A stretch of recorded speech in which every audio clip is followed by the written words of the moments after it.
At my daughter-in-law's baby shower, she slapped me in public and said, "Useless old woman, clean the floor and go take care of the kids." While they laughed, I left in silence and made a call. Half an hour later, when the door opened, everyone turned pale. I'm glad to have you here. Follow my story until the end and comment the city you're watching from so I can see how far my story has reached. I stood in the doorway of Aurora's perfectly decorated living room, clutching the gift bag containing the hand-knitted baby blanket I'd spent 3 weeks making. The soft yellow yarn had been chosen carefully, gender-neutral and warm, each stitch woven with the love I felt for my future grandchild. I'd imagined this moment so many times, picturing Aurora's surprised smile when she opened it, maybe even a thank you hug. How naive I was. The baby shower was in full swing. 20-something women sat in a circle, their designer handbags arranged like trophies around their chairs. I recognized some faces from previous family gatherings, though none had ever made much effort to include me in their conversations. Aurora held court in the center, her pregnant belly prominently displayed in a form-fitting dress that probably cost more than my monthly Social Security check. "Martha, you're finally here," Aurora said without looking up from the mountain of gifts surrounding her. Her tone suggested I was late, though I'd arrived exactly when she'd told me to come. "The kitchen needs cleaning up." Some of the ladies spilled wine on the counter. I felt my cheeks burn, but I nodded. This wasn't unusual.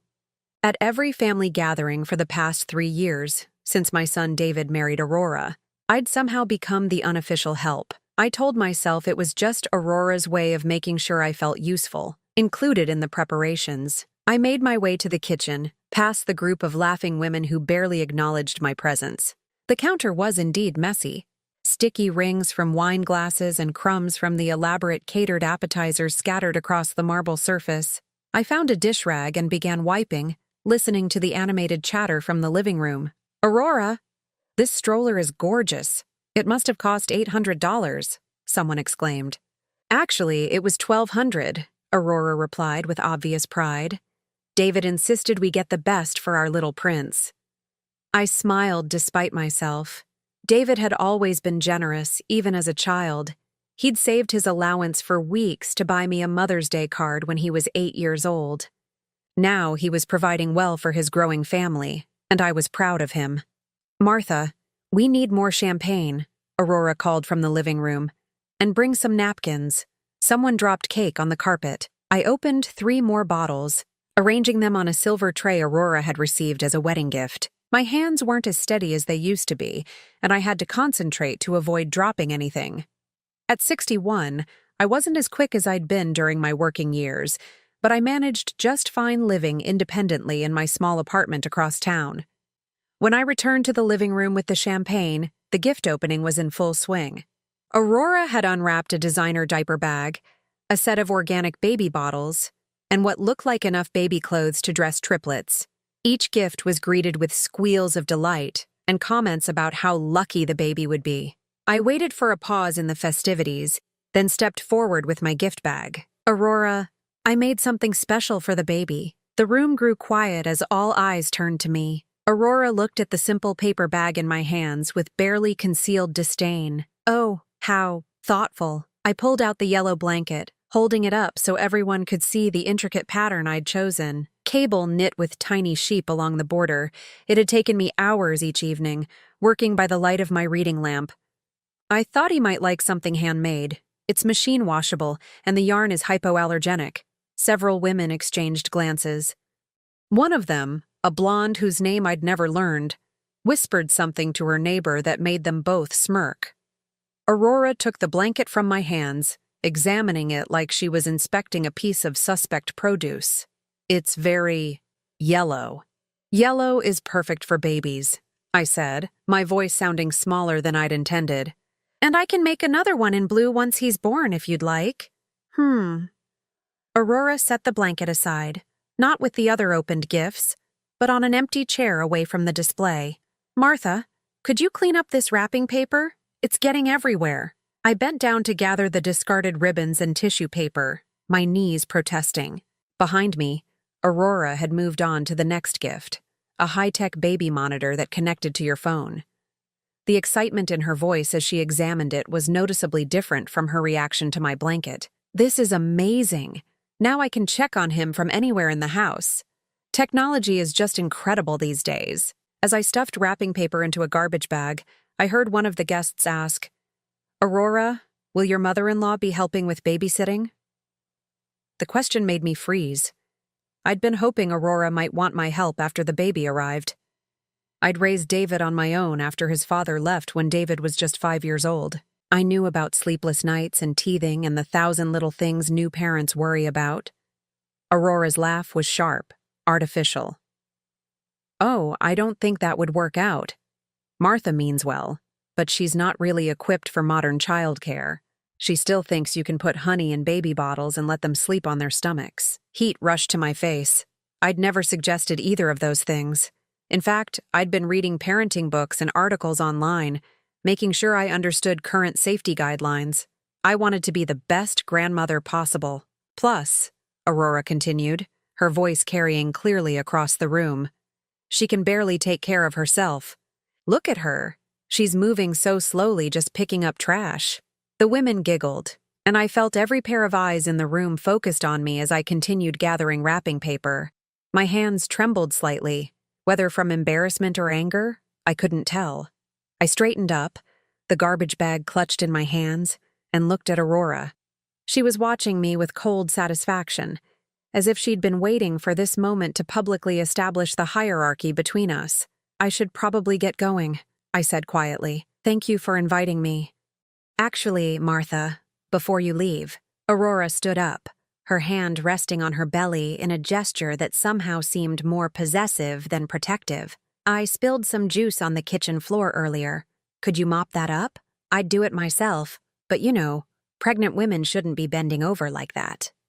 The request hit me like a physical blow. She wanted me to mop her floor, in front of all these women, after I'd spent my afternoons serving them champagne and cleaning up after them like hired help. I walked to the kitchen in silence, found the mop in the utility closet, and filled a bucket with soapy water. The floor was barely dirty, just a few drops of what might have been orange juice near the refrigerator. But I mopped anyway, my movements mechanical, my mind spinning. When I returned to put the mop away, Aurora was opening what was clearly her favorite gift of the day, an elaborate swing that rocked the baby while playing classical music. The oohs and ahs from her audience were louder than they'd been for anything else. "This is absolutely perfect," Aurora gushed. "Little Prince is going to love this. He'll have the best of everything." I stood in the kitchen doorway, invisible again, watching my daughter-in-law bask in the attention and admiration of her friends. None of them looked in my direction. It was as if I'd ceased to exist the moment I'd finished my assigned cleaning tasks. "Martha," Aurora's voice cut through my thoughts. "Could you bring out those petit fours from the refrigerator and use the good plates, not the paper ones?" I served the delicate little cakes on Aurora's wedding china, careful not to chip anything. The women praised the catering company Aurora had chosen, discussing the various flavors and artistic decorations as if they were evaluating fine art. When the last petit four was gone, Aurora announced it was time for group photos. The women arranged themselves around her chair, some kneeling, others standing behind her, all of them beaming for the camera. Aurora's friend with the expensive camera took dozens of shots from different angles. "These are going to be beautiful," the photographer said, reviewing the images on her camera's screen. "Aurora, you look absolutely radiant." I remained in the kitchen watching through the doorway. Nobody suggested I join the photos. Nobody even seemed to remember I was there. The party began winding down around 4 o'clock. Women gathered their purses and offered final congratulations to Aurora, who accepted each compliment with gracious smiles and promises to send thank you notes. I started washing the china plates I'd used for the petit fours, wanting to make sure everything was clean before I left. "Martha." Aurora appeared in the kitchen doorway, her arms crossed over her pregnant belly. "The living room needs to be put back together. The chairs need to go back where they belong, and someone needs to vacuum up all the crumbs." I looked past her at the living room, where at least 6 women were still chatting and taking final photos with their phones. "Of course, I'll take care of it," Good. And when you're done with that, the guest bathroom needs attention. People have been using it all afternoon. I nodded, not trusting myself to speak. Aurora watched me for a moment, then returned to her remaining guests. I finished the dishes, then began moving the rented chairs back to their original positions around the house. My back ached from all the bending and lifting, but I kept working.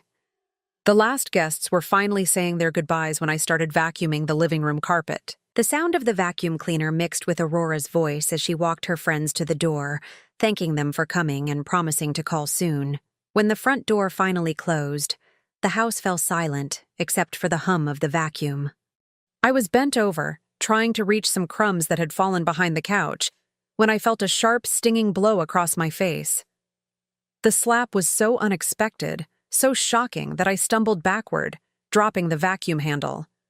My hand flew to my cheek, which burned with pain and humiliation. Aurora stood over me, her face twisted with contempt. "You pathetic old woman! Look at you crawling around on the floor like some kind of servant. That's exactly what you are, isn't it?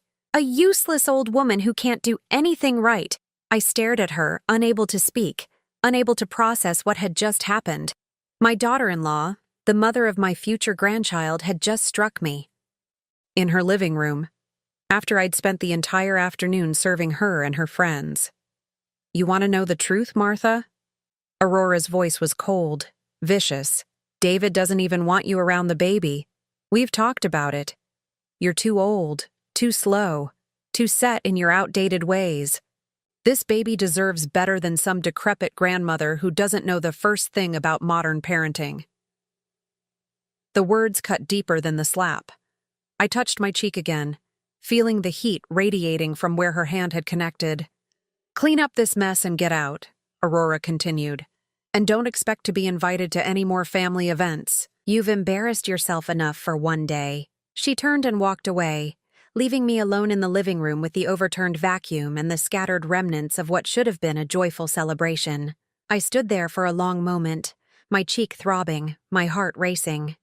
Then, with movements that felt strangely calm and deliberate, I turned off the vacuum, wound up the cord, and placed it back in the utility closet. I gathered my purse and car keys from where I'd left them on the kitchen counter. I didn't finish cleaning up. I didn't put the furniture back exactly where it belonged. I simply walked to the front door, opened it, and stepped outside into the late afternoon sunshine. But before I got in my car, I pulled out my cell phone and scrolled through my contacts until I found the number I was looking for. A number I hadn't called in over a year, but one I knew would still work. The phone rang twice before a familiar voice answered. Well, Martha Reynolds. This is a surprise. "Hello, Patricia," I said, my voice steadier than I felt. "I think it's time we had that conversation you've been wanting to have." The drive home from Aurora's house passed in a blur of stop signs and traffic lights. My cheek still stung where she'd slapped me, but the physical pain was nothing compared to the humiliation that sat like a stone in my chest. I kept replaying her words, the venom in her voice when she called me pathetic, useless. What Aurora didn't know, what she couldn't possibly understand, was that I'd heard those exact words before. 35 years ago, from men in expensive suits who thought they could intimidate me into silence. Men who discovered, much to their regret, that they'd seriously underestimated Martha Reynolds. I pulled into my apartment complex parking lot and sat in my car for several minutes, staring at the modest building I'd called home for the past 8 years. After David moved out and got married, I'd sold the family house and downsized. Aurora had made several snide comments about my tiny apartment, always followed by fake concern about whether I was managing okay financially. The truth was, I was managing better than okay. I was managing very well indeed. My apartment might be small, but it was paid for in full. So was my car. So were the investments I'd been quietly building for over 2 decades. Aurora assumed I was living on Social Security and whatever small pension I might have from my years as a secretary. She'd never bothered to ask about my actual career, and I'd never volunteered the information. Why would I? People revealed their true characters when they thought you had nothing to offer them. I climbed the stairs to my second-floor apartment, each step feeling heavier than usual. Inside, I made myself a cup of tea and settled into my favorite reading chair, the one David had helped me pick out when I first moved in. The late afternoon sun streamed through the windows, illuminating the bookshelf that dominated one wall of my living room. Those books told a story Aurora would never expect: business management texts, human resources manuals, leadership development guides, books on negotiation, conflict resolution, and organizational psychology. Not exactly light reading for a retired secretary. But then again, I'd never been just a secretary. I pulled out my laptop, a machine Aurora probably assumed I used only for sending emails and looking at photos. She'd be shocked to know I maintained a LinkedIn profile with over 800 professional connections, or that I still received calls from former colleagues seeking advice on complex workplace situations. As the computer started up, I found myself thinking about Patricia Morrison, the woman I'd called from Aurora's driveway. Patricia had been trying to get me to come out of retirement for 3 years now, ever since she'd taken over as the regional director of human resources for a consortium of mid-sized companies throughout the state. "Martha, you know more about reading people than anyone I've ever worked with," she'd told me the last time we'd spoken. "These companies need someone who can see through the facades, spot the troublemakers before they cause real damage. You have a gift." I'd always deflected her offers, claiming I was enjoying my retirement too much to consider going back to work. The truth was more complicated. I'd left my career as Director of Human Resources at Hartwell Industries after 28 years because I was tired. Tired of the politics, the manipulation, the constant stream of people who thought they could charm or intimidate their way to success. I'd wanted peace, quiet, time to read novels instead of performance reviews, time to garden on my small balcony and knit baby blankets for the grandchild I'd hoped to spoil. But Aurora had just reminded me of something I'd temporarily forgotten. Sometimes peace isn't given, sometimes it has to be earned. I opened my email and began typing. "Dear Patricia, I've been reconsidering your offer. If the consulting position is still available, I'd like to discuss terms. I have some free time on my hands, and I think I'm ready to get back to doing what I do best. Best regards, Martha." I hit send before I could second-guess myself. While I waited for Patricia's response, I opened a different browser window and began the kind of research I'd once done for a living. Aurora Bennett, age 26, married to David Reynolds for 3 years. Previous employment history with Morrison Marketing Group, Stedman and Associates, and briefly with a small nonprofit called Community Outreach Partners. It took me less than 20 minutes to find what I was looking for. Morrison Marketing Group had been one of Patricia's client companies 2 years ago. I remembered her mentioning a particularly challenging case involving an employee who'd been dismissed for creating a hostile work environment. The employee had tried to sue for wrongful termination, claiming discrimination, but the case had been dismissed when evidence surfaced of her inappropriate behavior toward colleagues. The employee's name had been Aurora Bennett. I sat back in my chair, pieces of a puzzle beginning to fall into place. Patricia would have the full file, of course. Employment records, witness statements, documentation of the incidents that led to Aurora's dismissal. Information that would paint a very different picture of my daughter-in-law than the one she'd carefully crafted for David and his friends. My phone buzzed with a text message from Patricia. "Martha, so excited to hear from you. Can we meet tomorrow morning?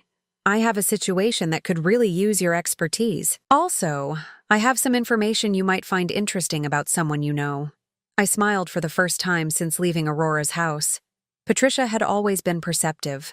She'd probably connected the dots the moment she saw my email, remembering my last name and putting together that David Reynolds' wife was the same Aurora Bennett who'd caused so much trouble at Morrison Marketing. I texted back, 10 o'clock at our usual coffee shop. Perfect. And Martha? I think you're going to find this case particularly satisfying. I set my phone aside and walked to my bedroom, where I kept my professional wardrobe in the back of the closet. I hadn't worn a business suit in over a year, but I had a feeling I was going to need one very soon. The next morning, I arrived at Brewster's Coffee 15 minutes early, claiming a corner table where Patricia and I could speak privately. I'd chosen my navy blue suit, the one I'd worn to my retirement party. It still fit perfectly, and more importantly, It made me feel like the woman I'd been for nearly 3 decades, competent, authoritative, not someone you could slap and dismiss. Patricia arrived exactly on time, carrying a leather briefcase that meant she'd brought files. She'd aged well in the 5 years since my retirement, her silver hair cut in a sharp bob that emphasized her intelligent gray eyes. We'd worked together on dozens of cases over the years, and I'd always respected her directness. "You look good, Martha," she said, settling into the chair across from me. "Retirement agrees with you." "Actually, I think retirement might be overrated," I replied. "Tell me about this situation you mentioned." Patricia opened her briefcase and pulled out a thick folder. 3 different companies in my consortium have reported similar problems over the past year. Employees who seemed perfect during the interview process, stellar references, impressive resumes, but within months of being hired, they've created toxic environments, harassment complaints, manipulative behavior, attempts to turn colleagues against management. She slid the folder across the table. The interesting thing is, these employees all have something in common. They're all highly skilled at presenting themselves as victims when they're confronted about their behavior. They claim discrimination, create sympathy among other employees, make themselves look like the wronged party. I opened the folder and began scanning the documents.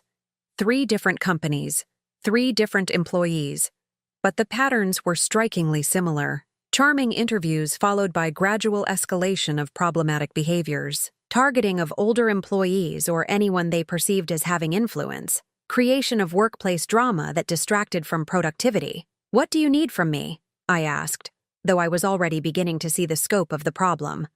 "I need someone who can spot these manipulators before they're hired," Patricia said. "Someone who can see through the performance, ask the right questions, dig deeper into references. I need you to develop a screening process that protects these companies from hiring people who look perfect on paper but are actually toxic personalities." I nodded, understanding the challenge. In my years as an HR director, I'd encountered this type of employee before. They were often intelligent, attractive, and skilled at reading what people wanted to hear. They could be charming when it served their purposes, and ruthless when charm didn't work. "There's something else," Patricia continued, lowering her voice. "One of the employees I mentioned, the one at Morrison Marketing, her name was Aurora Bennett. I believe she's your daughter-in-law now." I met her gaze steadily. "Yes, she is.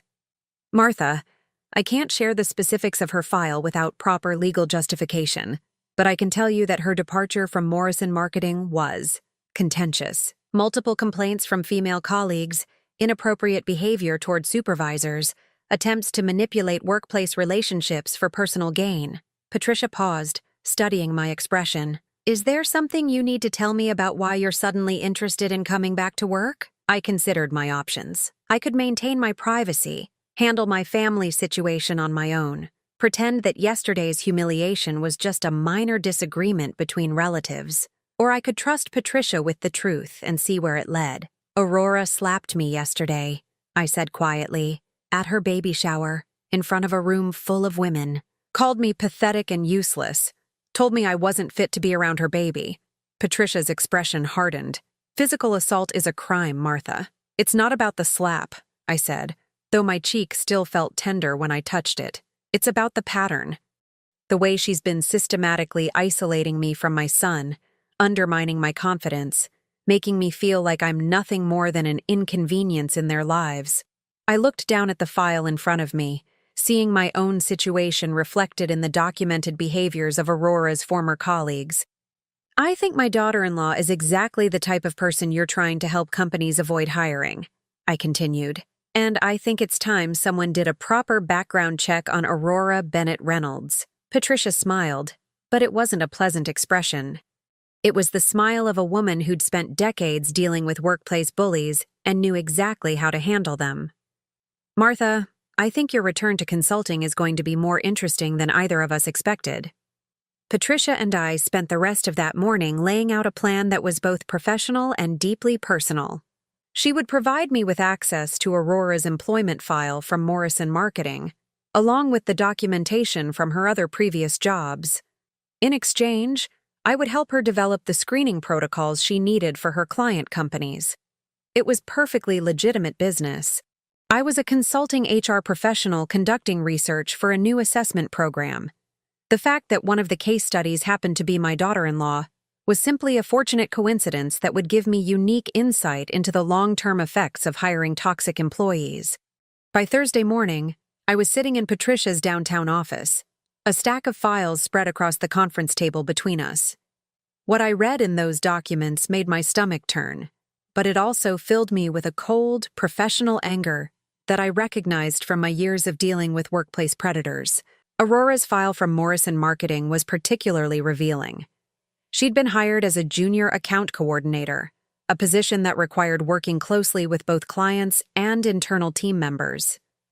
Her interview had been flawless, glowing references from previous supervisors, a portfolio of marketing projects that demonstrated creativity and attention to detail. Even her appearance had been carefully calculated, professional but approachable, confident without being threatening. She knew exactly what to wear, what to say, how to position herself, Patricia noted, watching me read through the interview notes. Look at this comment from the hiring manager. Aurora seems like the perfect team player, eager to learn, respectful of authority, genuinely excited about contributing to our company culture. I turned the page and found the first incident report, dated just 6 weeks after Aurora's hire date. Janet Morrison, a senior account manager with 15 years at the company, had complained that Aurora was undermining her authority with clients. According to Janet's statement, Aurora had been making disparaging comments about Janet's age and outdated methods during client meetings. Janet was 52, Patricia said quietly, exactly your age when you were dealing with similar challenges in your own career. The pattern that emerged over the following months was sickeningly familiar. Aurora would identify the most vulnerable person in any workplace dynamic, usually someone older or less confident, and systematically work to undermine their credibility. She never did anything overtly hostile that could be easily documented. Instead, she used subtle manipulation, sighing dramatically when older colleagues spoke in meetings, making helpful suggestions that implied their incompetence, positioning herself as the young, fresh alternative to outdated thinking. Look at this, I said, pointing to a complaint filed by the office manager, a woman named Carol Hendricks. Aurora volunteered to help with the holiday party planning, then gradually took over the entire process. When Carol tried to maintain some control over the budget, Aurora told everyone that Carol was being difficult and controlling, that she was probably feeling threatened by younger employees. Patricia nodded grimly. Classic divide and conquer. Make the target look unreasonable while positioning yourself as the victim of their unfair treatment. The final incident at Morrison Marketing had involved sexual harassment allegations against Aurora's direct supervisor, a man named Robert Chen. According to the file, Aurora had complained that Robert was making inappropriate comments about her appearance and requesting after-hours meetings that made her uncomfortable. The investigation had initially supported Aurora's claims. Robert was placed on administrative leave while HR conducted interviews with other employees. But then the investigation took an unexpected turn. They found out Aurora had been recording conversations, Patricia explained. She'd been secretly documenting interactions with multiple supervisors, but when HR reviewed the recordings, they discovered she'd been editing them. Taking comments out of context, splicing together different conversations to create scenarios that had never actually happened. I felt sick reading the details. Aurora had destroyed Robert Chen's reputation and career with fabricated evidence. He'd resigned rather than fight the charges, even after the truth came out, because the damage to his professional standing was already done. What happened to Aurora? Terminated for falsifying evidence and creating a hostile work environment. But here's the thing, Martha. She was never prosecuted. Morrison Marketing wanted to avoid the publicity of admitting they'd nearly destroyed an innocent man's career based on her lies. They gave her a neutral reference and let her quietly disappear. I closed the file and leaned back in my chair, processing what I'd learned. This wasn't just about workplace drama or personality conflicts. Aurora was a predator who used sophisticated manipulation techniques to destroy people who stood in her way. And now she was married to my son, about to become the mother of my grandchild. There's more, Patricia said, sliding another folder across the table. Her employment history before Morrison Marketing is equally problematic, though the documentation isn't as complete. She seems to have a pattern of staying at jobs just long enough to create maximum damage before moving on. I opened the second file and found records from Stedman and Associates, a small accounting firm where Aurora had worked as a receptionist for 8 months. The owner, Margaret Stedman, had provided a brief written statement about Aurora's departure. Employee displayed concerning behavior toward elderly clients, I read aloud. Repeatedly made inappropriate comments about their decision-making capacity and suggested they needed younger, more modern representation. When confronted about these incidents, employee became defensive and accused management of age discrimination. The pattern was consistent across every job. Aurora would target older employees or clients, undermine their confidence, and position herself as the superior alternative. When challenged, she would claim to be the victim of discrimination or unfair treatment. How did David not see this? I asked, though I suspected I already knew the answer. Because she's very good at what she does, Patricia replied. Look at the timeline. Aurora met your son just 3 months after leaving Morrison Marketing.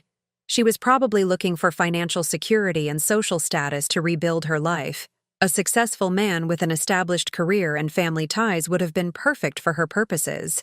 I thought about David's courtship with Aurora, how quickly it had progressed. She'd been everything he thought he wanted. Young, beautiful, attentive to his needs. She'd never shown any interest in my opinions or experiences, but David had interpreted that as simply being shy around his mother. He'd been charmed by her apparent vulnerability, her need for his protection and guidance. She isolated him from me gradually, I realized, speaking the words as the pattern became clear.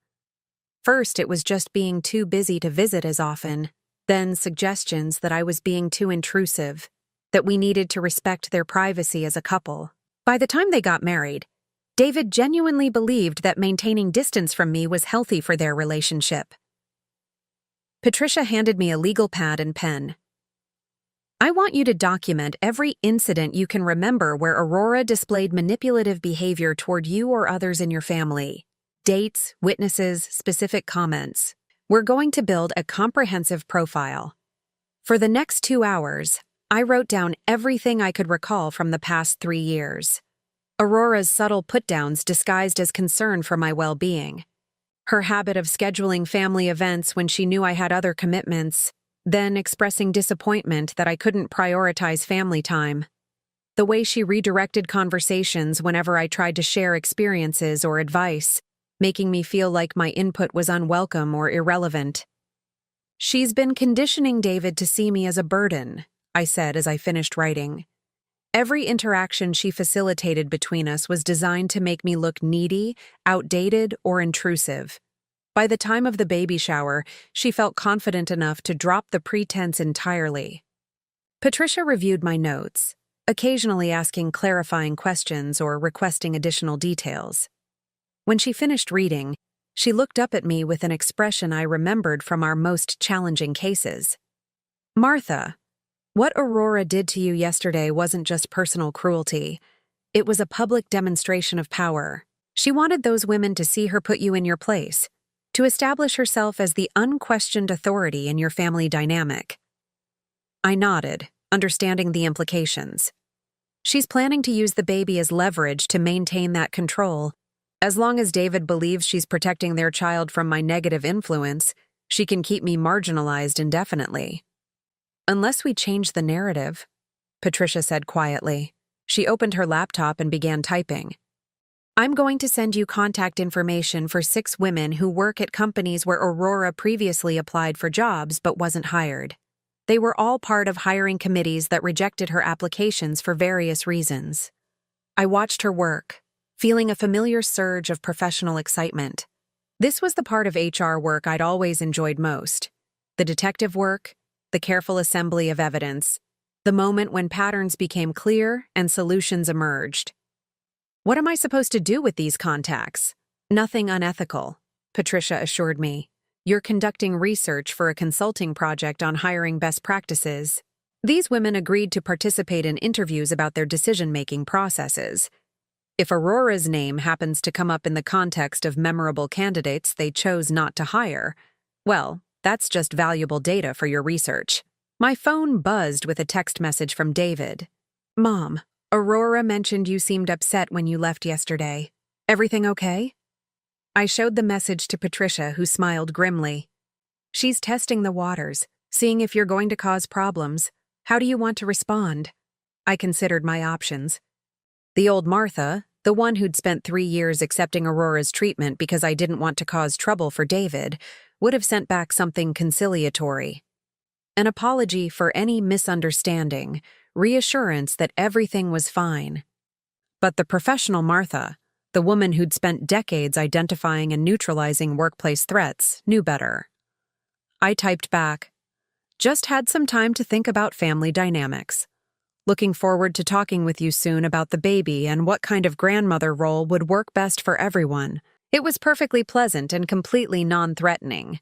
It also let Aurora know that I wasn't going away quietly, that I had thoughts and opinions about my role in my grandchild's life that would need to be addressed. "Nicely done," Patricia said, reading over my shoulder. Polite, but firm. You're not accepting her dismissal, but you're not being confrontational either. I put my phone away and gathered up the files Patricia had shared with me. How long do you think it will take to complete the interviews? A week, maybe 2 if you want to be thorough. But Martha, I want you to be careful. Aurora is clearly skilled at manipulation, and if she realizes what you're doing, she might escalate her behavior. I thought about the sharp crack of Aurora's hand across my face, the venom in her voice as she called me pathetic and useless. I don't think she can escalate much further without revealing her true nature to David, and that's exactly what I'm counting on. Patricia walked me to the elevator, carrying herself with the confident stride I remembered from our years working together. You know, Martha, I've missed having you around. You always were the best at seeing through people's facades.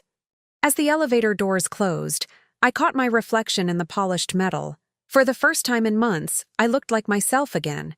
Not the marginalized grandmother Aurora had tried to turn me into, but the competent professional I'd always been. Aurora had made a serious mistake yesterday. She'd assumed I was powerless, that I would accept her humiliation and disappear quietly from their lives. She was about to learn how wrong she'd been. The first interview was scheduled for Monday morning at a small cafe downtown. Linda Carson had been the HR director at Fletcher & Associates when Aurora applied for a marketing position 18 months ago.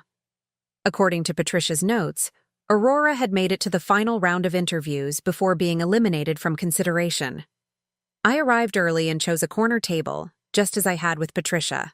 Linda was exactly on time, a woman in her early 50s with the kind of professional demeanor that came from years of evaluating job candidates and making difficult personnel decisions. "Mrs. Reynolds, thank you for including me in your research project," she said as she settled into her chair with a cup of coffee. "Patricia mentioned you're developing new screening protocols for identifying problematic employees." "That's right. I'm particularly interested in candidates who present well during interviews but may have underlying behavioral issues that only surface after hiring." I pulled out my legal pad, maintaining the pretense of conducting general research.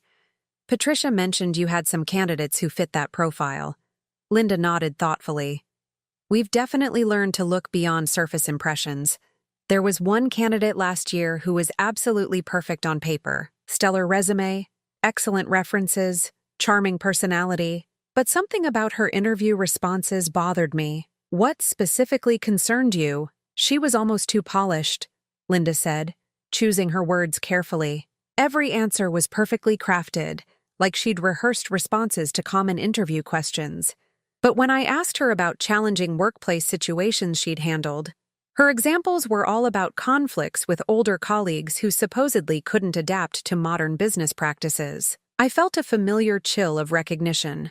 Did she provide specific examples? Oh yes, very detailed stories. A supervisor who was resistant to new technology. A coworker who was stuck in outdated methods and couldn't handle constructive feedback. The way she described these conflicts, she was always the reasonable one trying to help stubborn older employees modernize their approach. Linda paused to sip her coffee, then continued. What bothered me was the pattern. Every challenging situation she described involved someone significantly older than herself, and in every case, she positioned herself as the solution to their inadequacy. I made notes on my pad, though I could have recited Aurora's tactics from memory by now.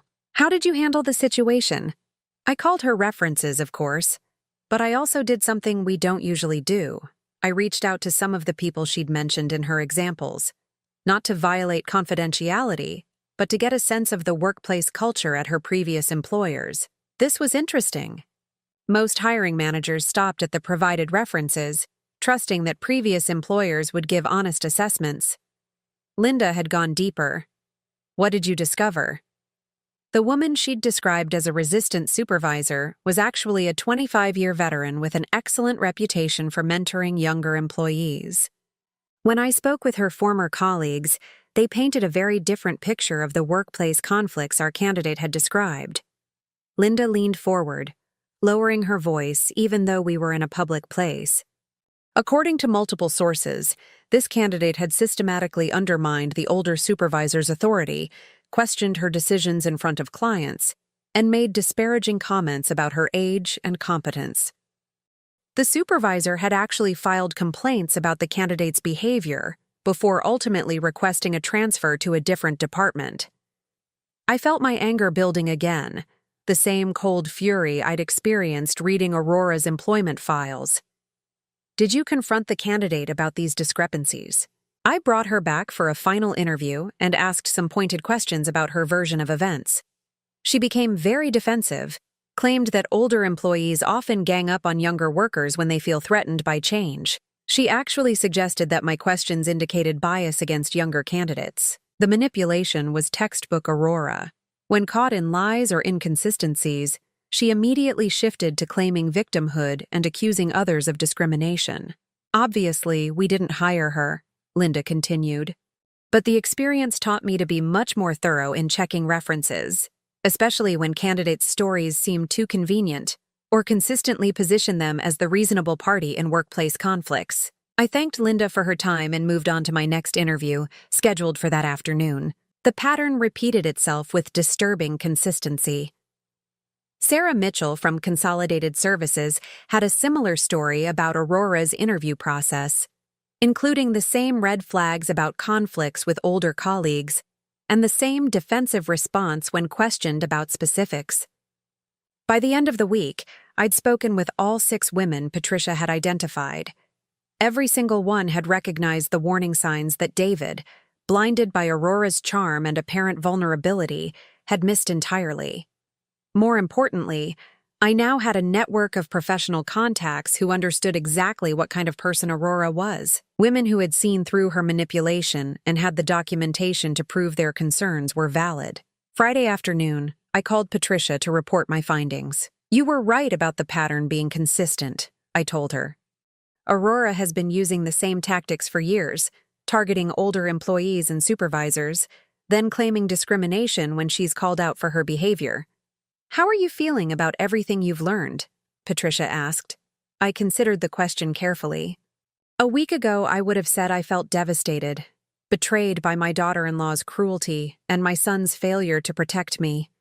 But now, armed with evidence of Aurora's true nature, I felt something different. I feel vindicated, I said honestly, and I feel powerful. For the first time in 3 years, I understand what I've been dealing with. What's your next move? That was the question I'd been pondering all week. I had the evidence I needed to expose Aurora's pattern of behavior, but I also had to consider the collateral damage. David loved his wife, or at least loved the person he thought she was. He was about to become a father, excited about starting his family. Even if I could prove Aurora's manipulative nature, would David thank me for destroying his marriage and his vision of his future? I think I need to let Aurora make the next move, I said finally. She's gotten away with her behavior for so long because her victims have either been isolated or intimidated into silence. But I'm not isolated anymore, and I'm definitely not intimidated. Patricia was quiet for a moment. Martha, be careful. Cornered predators can be dangerous. I understood her concern, but I also knew something Aurora didn't. I wasn't the helpless grandmother she'd been conditioning David to see.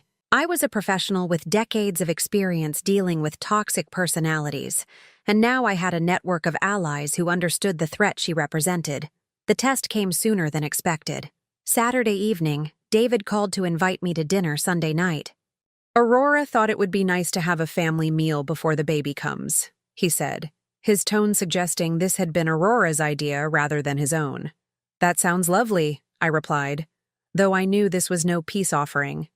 Aurora had spent the week testing whether I would cause problems after the baby shower incident. My carefully neutral responses had apparently convinced her that I needed to be brought back under control. Great. Aurora's really looking forward to it. She mentioned she might have been a little stressed at the baby shower with all the excitement and everything. You know how pregnancy hormones can be. There it was.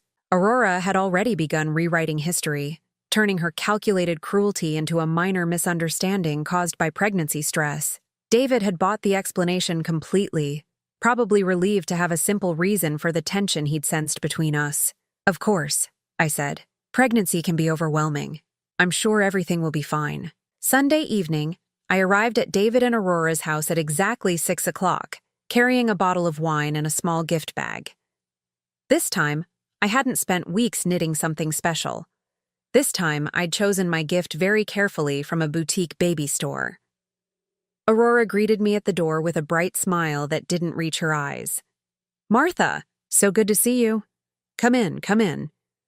She was wearing a flowing maternity dress that emphasized her pregnant belly, her hair styled in soft waves that made her look younger and more vulnerable than usual. The performance was carefully calculated to remind me of her protected status as David's pregnant wife. You look lovely, Aurora, I said, handing her the wine, and I brought a little something for the baby. She accepted the gift bag with apparent delight, pulling out the tissue paper to reveal a silver picture frame engraved with baby's first photo. It was elegant, expensive, and completely impersonal. Oh, how thoughtful, Aurora said, though I could see the confusion in her eyes. She'd been expecting something handmade, something personal that she could dismiss or criticize. The professional gift gave her no opening for subtle insults. David appeared from the kitchen, wiping his hands on a dish towel. Mom, perfect timing. Dinner's almost ready. Us? He hugged me warmly, and I felt a pang of sadness at how genuinely happy he seemed. Whatever else Aurora was, she'd made him feel loved and valued.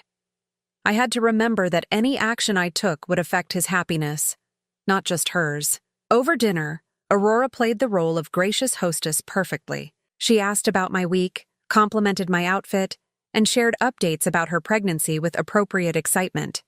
To anyone watching, we looked like a normal family, having a pleasant meal together.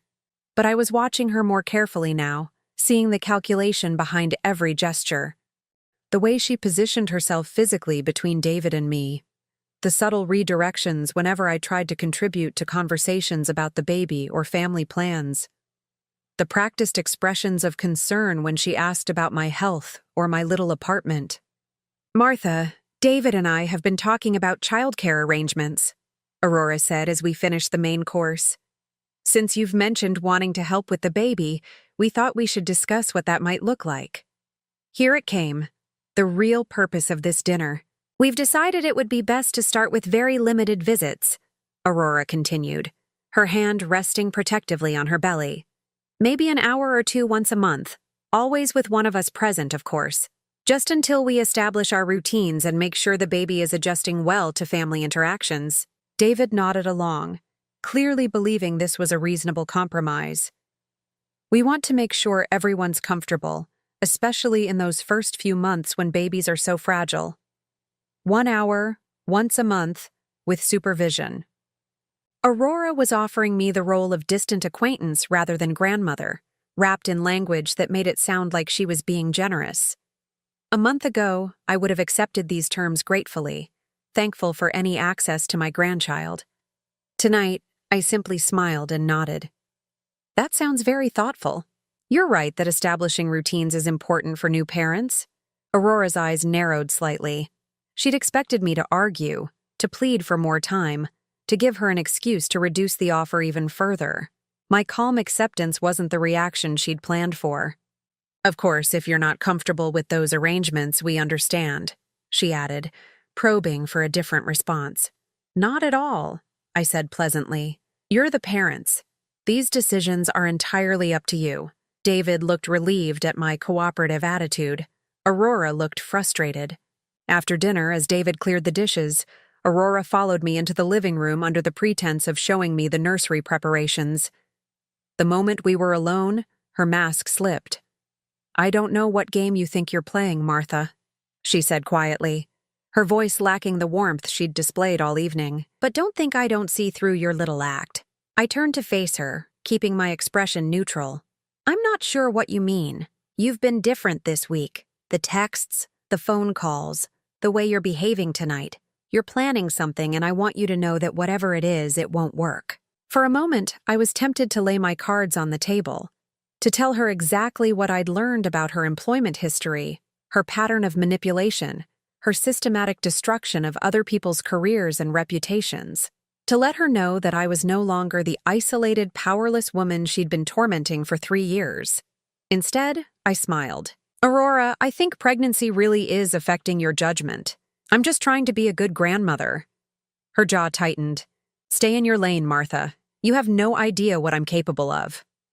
Actually, I said softly, I think I'm beginning to understand exactly what you're capable of. The question is whether you understand what I'm capable of. David's voice called from the kitchen, asking if we wanted coffee, breaking the tension between us. Aurora immediately resumed her pleasant expression, but I could see the uncertainty in her eyes. She'd spent 3 years believing I was weak, isolated, and easy to control. Tonight, for the first time, she'd encountered evidence that her assessment might be wrong. As I drove home, I realized that Aurora would now see me as a threat rather than just an annoyance. She would start planning more aggressive moves to neutralize my influence with David. That was exactly what I was counting on, because the more desperate Aurora became, the more likely she was to reveal her true nature to the one person whose opinion really mattered. My son was about to see his wife's mask slip, and when it did, I would be ready. Aurora's escalation came exactly 2 weeks after our tense dinner conversation. It started with a phone call from David on a Tuesday morning, his voice tight with concern. Mom, we need to talk. Can you come over tonight after work? The formal tone was unlike him. David had always been casual with me, calling me during lunch breaks just to chat or stopping by my apartment unannounced on weekends. This felt different. Official. Of course, sweetheart. Is everything all right? We'll discuss it when you get here, he said, then hung up without his usual goodbye. I spent the day mentally preparing for whatever Aurora had planned.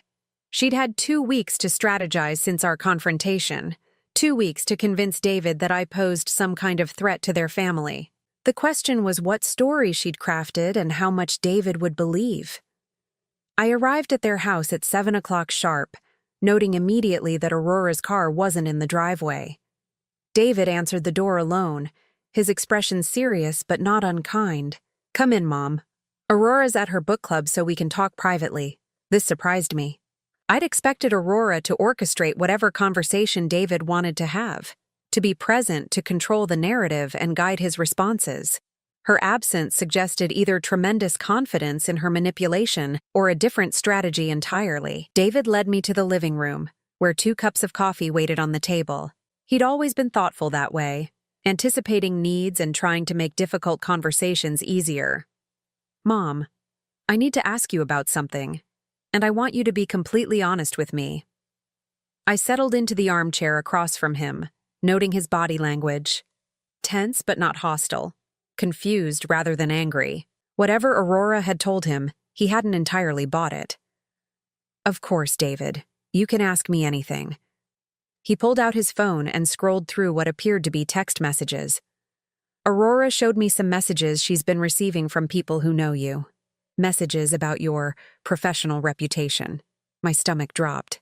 Aurora had somehow discovered my consulting work with Patricia, But how? And what exactly did she think she'd learned? What kind of messages? I asked carefully.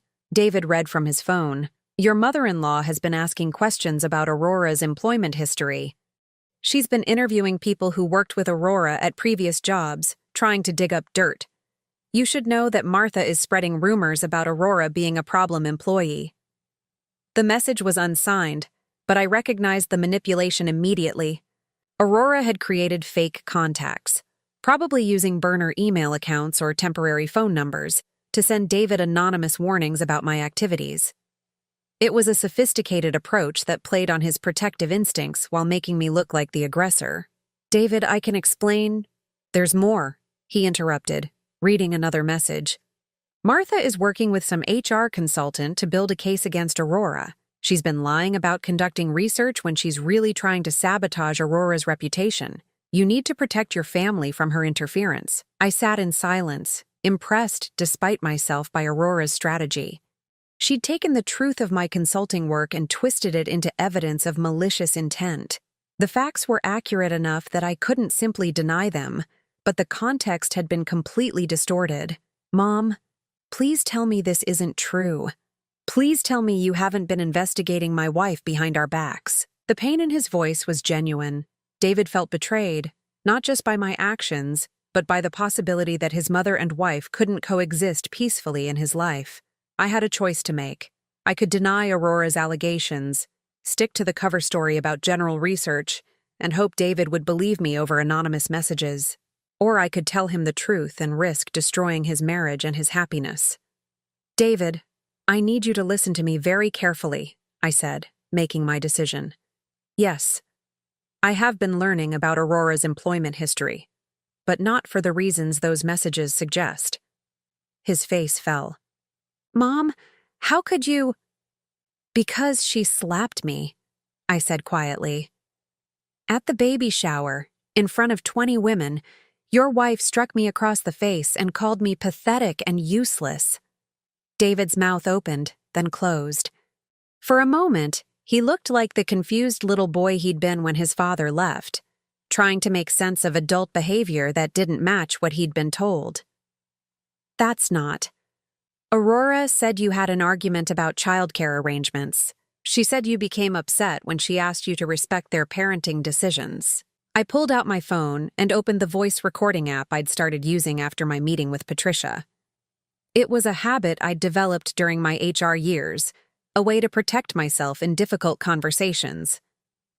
David, I'm going to tell you exactly what happened that day, and then I'm going to show you why it matters. But first, I need you to promise me that you'll listen to everything before you make any judgments. For the next hour, I walked David through the events of the baby shower. The way Aurora had treated me like hired help, the escalating humiliation, the physical assault that followed. I explained about my professional background, my consulting work with Patricia, and the employment records that painted a picture of systematic workplace manipulation. David listened in silence, his expression shifting from skepticism to concern to something approaching horror as I laid out the evidence. These documents show that Aurora has a pattern, I concluded, spreading Patricia's files across the coffee table. She targets older employees, undermines their confidence, creates hostile work environments, and then claims to be the victim when she's confronted about her behavior. David picked up one of the files, scanning the incident reports from Morrison Marketing. This says she falsified evidence to file sexual harassment claims against her supervisor. She destroyed an innocent man's career, David, and when the truth came out, she moved on to her next job and started the pattern all over again. I watched my son process this information, seeing the moment when professional knowledge overtook emotional denial. David was an engineer, trained to analyze systems and identify flaws. The documentation I'd provided painted a clear picture of systematic predatory behavior. "Why didn't you tell me this before?" he asked finally. "Because I hoped I was wrong. Because I wanted to believe that marriage had changed her, that becoming a mother would bring out better qualities. Because I love you, and I didn't want to destroy your happiness based on suspicions." David set down the file and looked at me with eyes that held too much new knowledge. "What changed your mind?" "The slap. The public humiliation. The The realization that she was planning to use your baby as a weapon to keep me marginalized in your life? I paused, letting him absorb the implications. David, everything she's done to me, she's done to other people. The only difference is that I have the resources and professional connections to fight back. We sat in silence for several minutes while David absorbed what he'd learned. I could see him replaying conversations, re-examining interactions, recognizing manipulation techniques he'd previously interpreted as normal relationship dynamics. The messages, he said suddenly. The anonymous warnings about your activities. She sent those to herself, didn't she? I nodded. It's a classic technique. Create external validation for your victim narrative while making your target look like the aggressor. David's phone buzzed with a text message. He glanced at it, and his expression darkened. She's asking if I've talked to you yet about the situation. She wants to know if you've admitted to trying to sabotage her. What are you going to tell her? David looked at me for a long moment, and I saw something in his expression that reminded me of the determined little boy who'd once stood up to schoolyard bullies.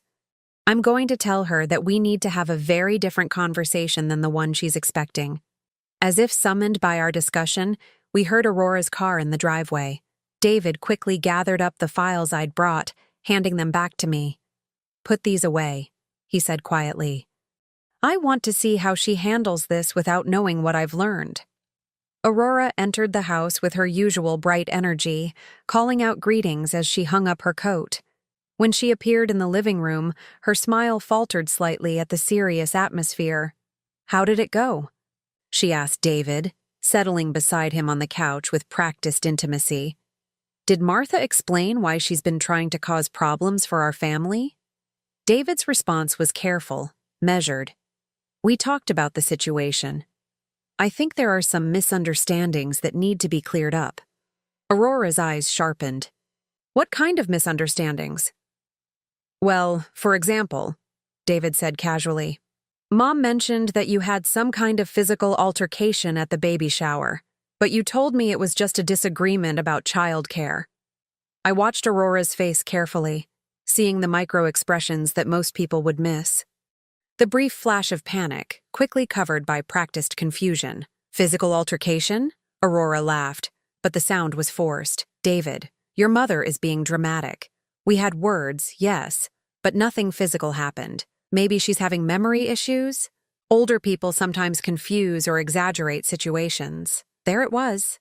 The casual ageism, the subtle suggestion that my mental capacity was declining, the positioning of herself as the reliable narrator while implying I was delusional. David nodded slowly. That's interesting, because Mom was very specific about what happened. She said you slapped her. Aurora's performance was flawless. Her mouth opened in shock, her hand flying to her chest in apparent dismay. That's a terrible accusation. David, you know me. You know I would never lay a hand on anyone, especially not your mother. She turned to me with tears forming in her eyes. Martha, I can't believe you would say something like that. Why would you tell David such a horrible lie? If I hadn't spent the past month learning about Aurora's history, her performance would have been completely convincing. The hurt confusion, the wounded innocence, the implied disappointment that I would fabricate such a serious allegation. But I had learned about her history. I knew exactly how skilled she was at playing the victim. I'm not lying, Aurora, I said calmly. You slapped me in your living room after calling me pathetic and useless. It happened right after you made me mop your kitchen floor in front of your guests. Aurora's tears flowed more freely now. David, this is exactly what I was worried about. Your mother is clearly having some kind of breakdown. First, she's secretly investigating me like I'm some kind of criminal. And now she's making up stories about physical violence. She reached for David's hand, her voice breaking with apparent emotion. I'm scared, honey. What if she does something to hurt the baby? What if whatever's happening to her mentally makes her dangerous? It was a masterful escalation. Aurora had taken my accusations and flipped them back on me, suggesting that I was mentally unstable and potentially dangerous to their unborn child. She was forcing David to choose between protecting his pregnant wife or believing his supposedly delusional mother. David looked between us, and for a moment, I feared Aurora's performance had been too convincing. Then he spoke, his voice quiet but steady. Aurora, where did you work before Morrison Marketing? The question came out of nowhere, at least from Aurora's perspective. She blinked, clearly caught off guard by the change of subject. What does that have to do with anything? Just curious about your career history. We've been married 3 years, and I realize I don't know much about your previous jobs. Aurora's confusion was genuine now. She didn't understand why David was asking about her employment history when they were supposed to be discussing my alleged mental breakdown. I worked at Stedman and Associates, she said slowly. Before that, community outreach partners. David, why are we talking about my old jobs? What was Margaret Stedman like as a boss? Now Aurora looked genuinely unsettled. The conversation had veered completely away from the script she'd prepared. She was difficult, very old-fashioned in her management style, not very welcoming to younger employees with fresh ideas. David nodded thoughtfully. Did you have any problems with other older employees at these jobs? And there it was, the moment when Aurora realized that David knew far more than she'd anticipated. Her careful composure cracked, just slightly, but enough for someone watching closely to notice. I don't understand what you're trying to imply, she said, her voice developing an edge. David stood up slowly, his decision made. I think you understand exactly what I'm implying, and I think it's time we had an honest conversation about who you really are. The mask was finally falling, and Aurora knew it. The confrontation that followed was unlike anything I had witnessed in my decades of professional experience dealing with toxic personalities. When cornered, Aurora didn't just drop her mask, she shattered it completely. You want honesty, David. Aurora's voice transformed from wounded innocence to cold fury in seconds. Fine. Yes, I slapped your pathetic mother. She deserved it. She's been undermining me since the day we met, trying to turn you against me with her needy, manipulative behavior. David stepped backward, actually physically recoiling from the venom in his wife's voice. This was a woman he'd never seen before, someone whose existence he couldn't have imagined. Aurora, what are you saying? I'm saying your mother is a bitter old woman who can't stand that you chose me over her. She's been playing the victim for 3 years, making me look like the bad guy every time I try to establish normal boundaries in our marriage. I remained silent, letting Aurora's true nature speak for itself. This was exactly what Patricia had warned me about. Cornered predators become dangerous, but they also become honest about their motivations. And yes, I looked into her little investigation project. Did you really think I wouldn't find out that she's been digging through my employment records, trying to find dirt on me? She's obsessed with proving I'm not good enough for you. David's engineer's mind was processing the contradictions in real time. But Aurora, if Mom was wrong about your employment history, why are you so angry? Why not just show me the truth? The question hung in the air like a challenge.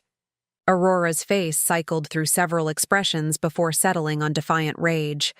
Because the truth doesn't matter. Your mother has already poisoned your mind against me.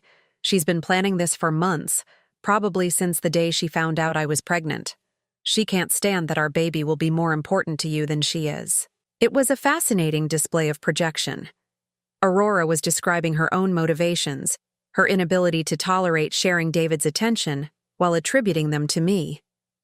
Aurora, David said slowly, I need you to tell me about Morrison Marketing, about Robert Chen. The name hit Aurora like a physical blow. Her face went white, then flushed with anger. How do you know that name? Mom showed me the employment files, the investigation records. Aurora, did you falsify evidence to destroy an innocent man's career? For a moment, I thought Aurora might try to continue lying. But something in David's expression, perhaps the complete absence of his usual protective warmth, told her that denial was no longer an option. Robert Chen was a sexist pig who didn't deserve his position, she said, her voice shaking with rage. He looked down on younger employees, dismissed my ideas, treated me like I was invisible. He got exactly what he deserved. Aurora, the investigation proved you edited recordings to make false accusations. I showed them the truth of what he was really like. So what if I had to? Enhance the evidence? Men like him have been getting away with discrimination for decades. David sat down heavily, as if his legs could no longer support him. You destroyed his life with lies. I exposed his true character. The fact that I had to manufacture specific evidence doesn't change the underlying reality of who he was. The rationalization was breathtaking. Aurora had convinced herself that her lies were justified because they supported a larger truth she believed in. It was the mindset of every manipulator I'd ever encountered. The rules didn't apply to them because their cause was righteous. David looked at me, his expression full of pain and confusion. Mom, how long have you known about this? I started investigating after the baby shower, I said gently. I needed to understand whether what happened to me was an isolated incident or part of a pattern. And what did you find? I glanced at Aurora, who was watching me with undisguised hatred. I found that your wife has spent years targeting older employees, undermining their confidence, and destroying their reputations when they stood up to her. The baby shower wasn't an aberration. It was Aurora showing me who she really is. Aurora laughed, but the sound was bitter and harsh. You want to talk about patterns? Let's talk about your pattern, Martha. 3 years of inserting yourself into our relationship, making snide comments about how we live our lives, acting like you know better than us about everything. Give me one example, I said calmly. Every time you visited, you rearranged something in my kitchen. Every time we went out to dinner, you found something to criticize about the restaurant or the service. Every conversation we had, you managed to work in some story about how things were different when David was growing up. I realized with startling clarity that Aurora had genuinely interpreted normal grandmotherly behavior as attacks on her authority. My attempts to be helpful had been seen as territorial challenges. My stories about David's childhood had been perceived as attempts to undermine her position as his wife. Aurora, I was trying to build a relationship with you. I wanted us to be family. You wanted to control me, Aurora shot back. Just like you controlled David his whole life. You couldn't stand that he found someone who actually appreciated him for who he is, not who you wanted him to be. David's voice, when he finally spoke, was quiet but firm. Aurora, that's not true. Mom never tried to control me. She supported every decision I made, even when she disagreed with them. Including marrying me? Aurora's voice was sharp with challenge. David hesitated, and in that moment of silence, Aurora saw her opening. You see? She never wanted us together. She's been planning to break us up since day one, and now she's using my pregnancy as an excuse to destroy our marriage. But David's hesitation wasn't about doubt. It was about choosing his words carefully. Aurora, I would have defended you against anyone who tried to interfere in our marriage. But what Mom showed me tonight, these aren't opinions or personality conflicts. These are documented facts about how you've treated other people. He stood up and walked to the window, looking out at the dark street. I keep thinking about all the times you told me stories about difficult coworkers or unreasonable supervisors. How every job you left was because of someone else's problems. Never anything you did wrong. Aurora's face was pale now, understanding that her carefully constructed narrative was crumbling. I also keep thinking about how you described Mom to me over the years. How you gradually convinced me that she was needy, intrusive, unable to respect boundaries. How I started seeing her attempts to be involved in our lives as selfish demands for attention. David turned back to face his wife, and I could see the man he'd become. Not the charmed husband Aurora had been manipulating, but someone who'd finally recognized the truth. You isolated me from my mother the same way you isolated other people from their support systems at work.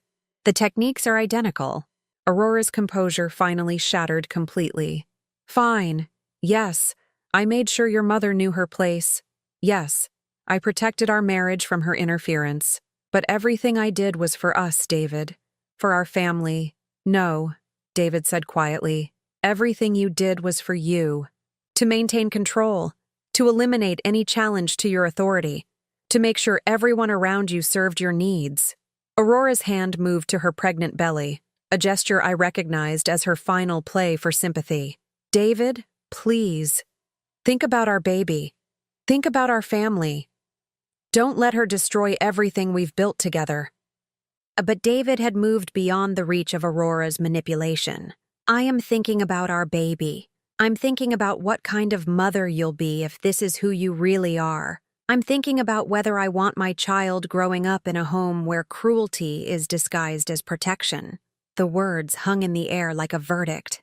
Aurora looked between David and me, understanding finally that she had lost control of the situation entirely. "You'll regret this," she said, her voice low and dangerous. "Both of you will regret this." David's response was calm, final. "Aurora, I think you should stay at your sister's house tonight.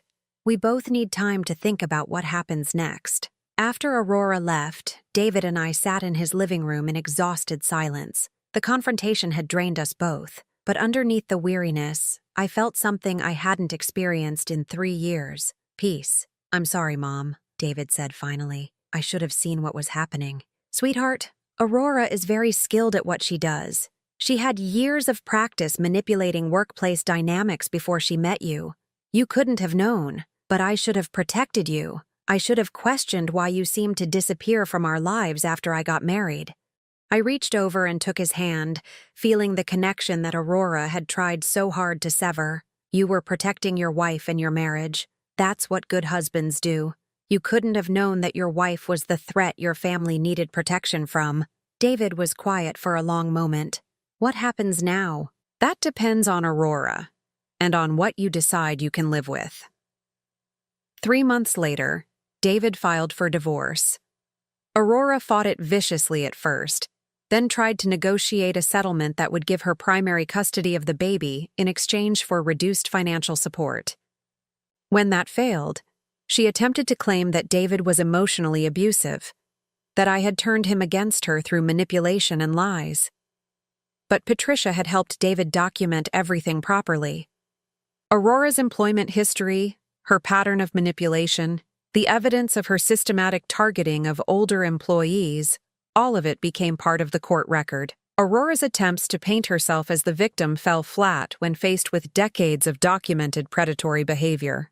The baby was born on a Thursday morning in early spring. David called me from the hospital, his voice shaking with emotion. "Mom, can you come meet your grandson?" I held baby Thomas for the first time in a quiet hospital room.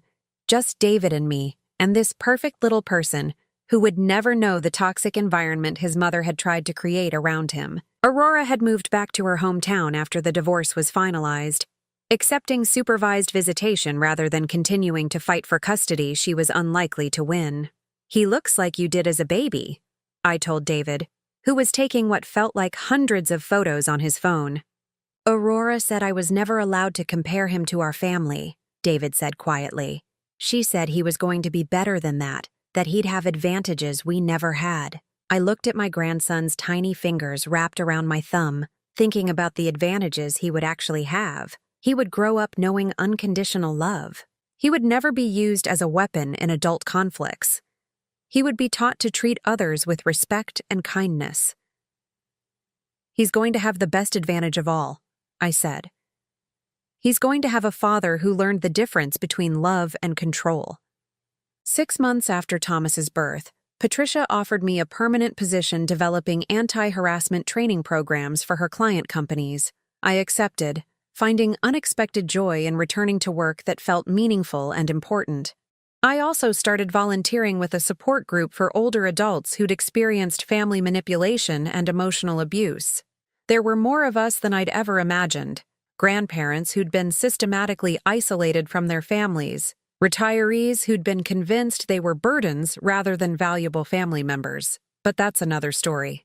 This story ends with a grandmother who reclaimed her power, a son who learned to recognize manipulation, and a baby who will grow up in a home where love doesn't come with conditions or require submission.